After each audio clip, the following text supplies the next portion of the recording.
इनकी 4 राउंड की बातचीत हो चुकी है इस वाले आंदोलन में और 5वें के लिए इनको ऑफ़र किया गया है और इस पे ये नाटक कर रहे हैं। यानी कि जो इनकी माँगें हैं, हर दिन बदल रही हैं। इनफैक्ट इनको अपनी माँगों का तो कोई फ़िक्र ही नहीं है। तो ये फिर यहाँ किस लिए डटे हुए हैं? मैं आपको सर एक वीडियो भी दिखाना चाहूँगी। बुज़ुर्गवार हैं, ये देखिए क्या कह रहे हैं। ਨੁਕਸਾਨ ਕਿਵੇਂ ਆ ਸਕਦਾ ਹੈ। ਮੈਂ ਬਹੁਤ ਵਾਰੀ ਜਦੋਂ ਮੈਂ ਪਿੰਡਾਂ ਦੇ ਵਿੱਚ ਤਿਆਰੀਆਂ ਕਰਾਉਂਦਾ ਫਿਰਦਾ ਸੀ ਬਹੁਤ ਵਾਰੀ ਲੋਕਾਂ ਨੂੰ ਇਹ ਕਹਿੰਦਾ ਸੀ ਕਿ ਮੌਕਾ ਬੜਾ ਥੋੜਾ ਹੈ, ਗ੍ਰਾਫ ਉਹਦਾ ਬੜਾ ਉੱਚਾ ਚੜਿਆ ਹੋਇਆ, ਦਿਨ ਸਾਡੇ ਕੋਲੇ ਥੋੜੇ ਆ, ਕੀ ਅਸੀਂ ਇਹਨੇ ਥੋੜੇ ਦਿਨਾਂ ਦੇ ਵਿੱਚ ਗ੍ਰਾਫ ਇਹਦਾ ਡਾਊਨ ਕਰ। तो ये सर इनका मकसद क्या है? नहीं, देखिए मकसद तो बहुत स्पष्ट है, वो मैंने बता भी दिया है कि ये किसानों का प्रतिनिधित्व नहीं करते हैं।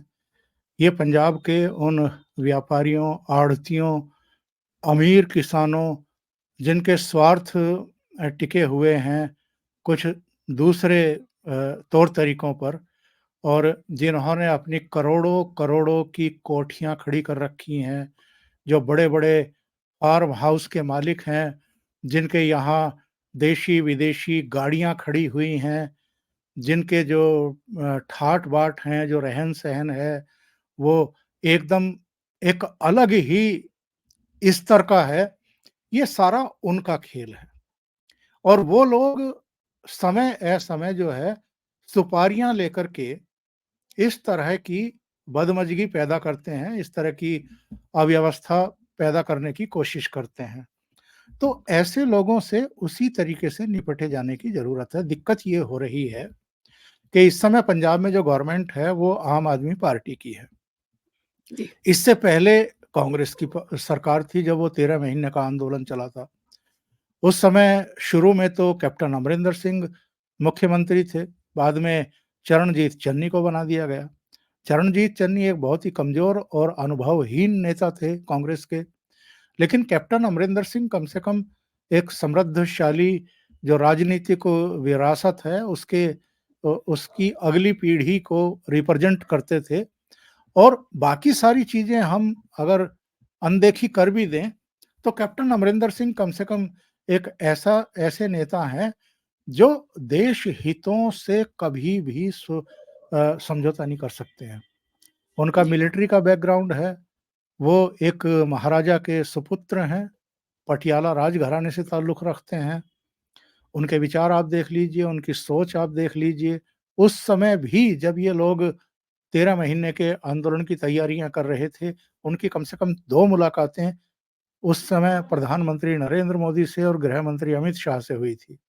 और उन्होंने जो उनकी सरकार के पास इनपुट थे और जिस तरह की साजिशें पाकिस्तान की तरफ से ड्रोन भेज करके हथियार गिराने की, ड्रग्स गिराने की और दूसरी हो रही थी, उनके बारे में आगाह किया था। और इस आंदोलन के पीछे जो अ अ, हाथ हैं, जो तत्व हैं, उनके बारे में भी रिपोर्ट दी थी केंद्र सरकार को। आज की तारीख में जो सरकार है, उसके मुख्यमंत्री को तो मुझे लगता है कि चिंता ही नहीं है। अगर चिंता होती, तो सबसे बड़ा सवाल तो ये उठता है कि अमृतसर से कोई जेसीबी चलती है और वो शंभू बॉर्डर तक पहुँच जाती है और उसको कहीं रोका नहीं जाता। जगह-जगह से पंजाब से आपके ट्रैक्टर, ट्रॉली और ट्रॉली भी बहुत लंबी-लंबी जिन पर डेरे तंबू लगा रखे हैं। अब उनमें क्या-क्या भरा हुआ है, केवल लोग हैं या कुछ हथियार भी हैं या दूसरी चीज़ें हैं। चलो खाने-पीने का सामान अगर आप कह रहे हैं कि 6 महीने के आंदोलन के मन से हम आए, वो भर रखा होगा। हो सकता है कुछ और भी भरा हुआ हो। और जिस तरह की हरकतें हुई थी पिछले आंदोलन के दौरान जब ठीक 26 जनवरी को ही इन्होंने लाल किले पर चढ़ाई कर दी थी और आईटीओ पर एक पूरा धमाल मचाया था, एक पूरा सीन क्रिएट कर दिया था, जिस तरीके से ट्रैक्टर दौड़ाए गए थे, वो खतरों से भी आप उनको भी अनदेखा नहीं कर सकते हैं। तो आपकी ज़िम्मेदारी केवल अपनी पार्टी का जनाधार बढ़ाना, दूसरी पार्टियों का ग्राफ कम करना, उनको बदनाम करना, केवल इतना है या पंजाब के प्रति जो एक सीमाई सूबा है, उसके प्रति भी आपकी कोई ज़िम्मेदारी है, या राष्ट्र की सुरक्षा के प्रति, संप्रभुता के प्रति, एकता, अखंडता के प्रति भी आपकी कोई जवाबदेही और जिम्मेदारी है या नहीं है?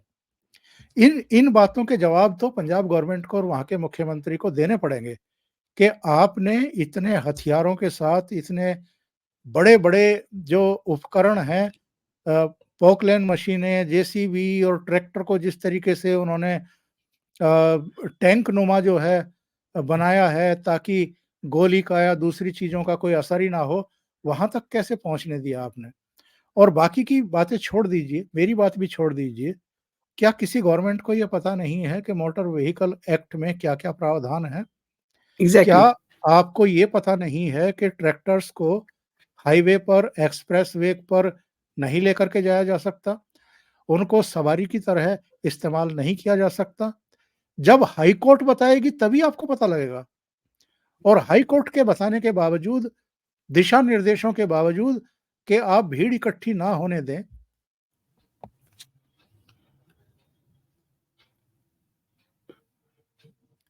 आपने किया क्या? कुछ नहीं किया। और उसका नतीजा हमने देख लिया 21 फरवरी की सुबह 11 बजे। इसके बावजूद कि हरियाणा पुलिस जो है और हरियाणा सरकार की तरफ से भी इनसे अपील की गई कि आप शांति बनाए रखें, शांतिपूर्ण तरीके से अपना आंदोलन करें।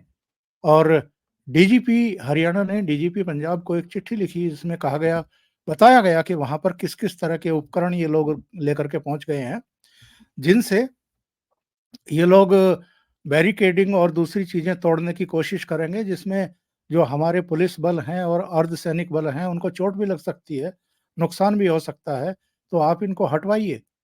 इसके बाद बस बाद में देर रात खबर आई कि जो थाना शंभू है या जो मोहाली के एसपी हैं, उनको कुछ चोट-वोट लगी है, वो किसी को रोकने की कोशिश कर रहे थे। लेकिन उससे पहले तो वहाँ शंभू बॉर्डर पर ये सब पहुँच गए थे। तो ये केवल पेशबंदी की गई और खबर प्रकाशित प्रसारित कराई गई कि साहब पंजाब पुलिस इनको रोकने की कोशिश कर रही है।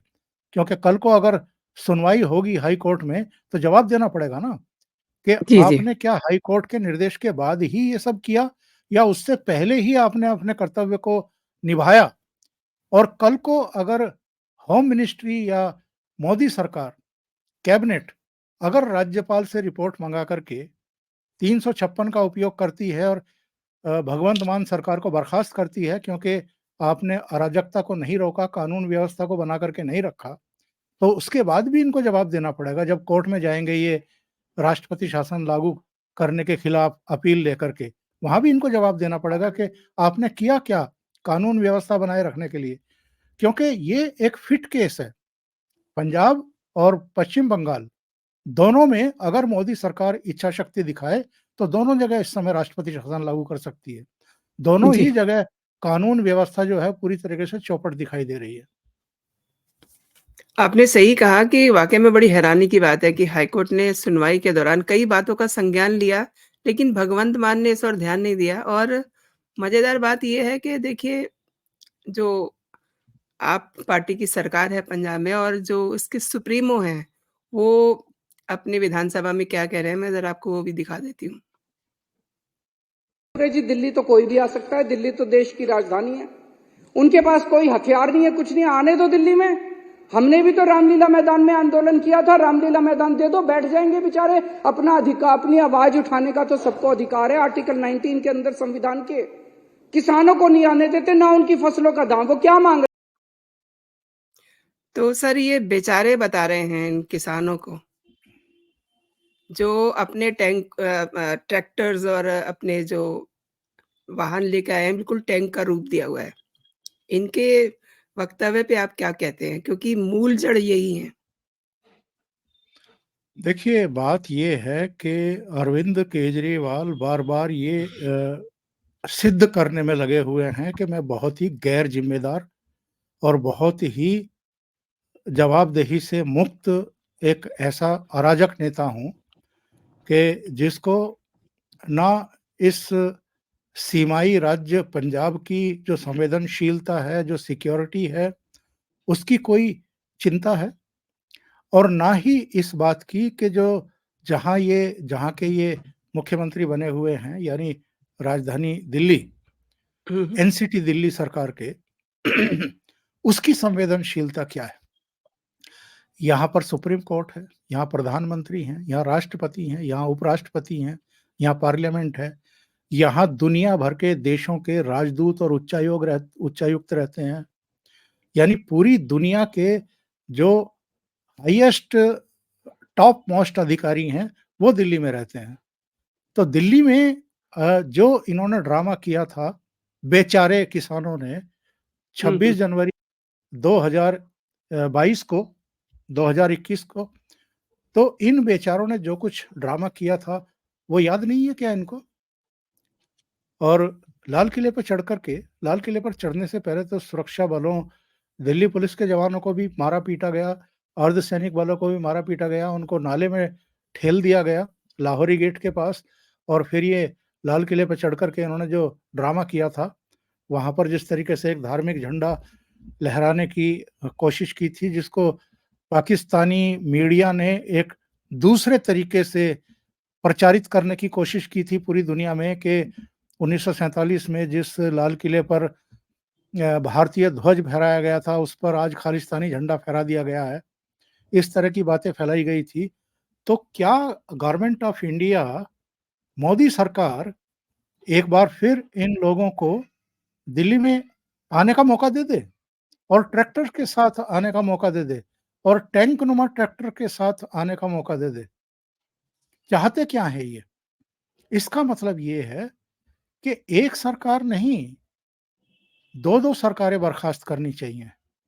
एक पंजाब की और एक दिल्ली की।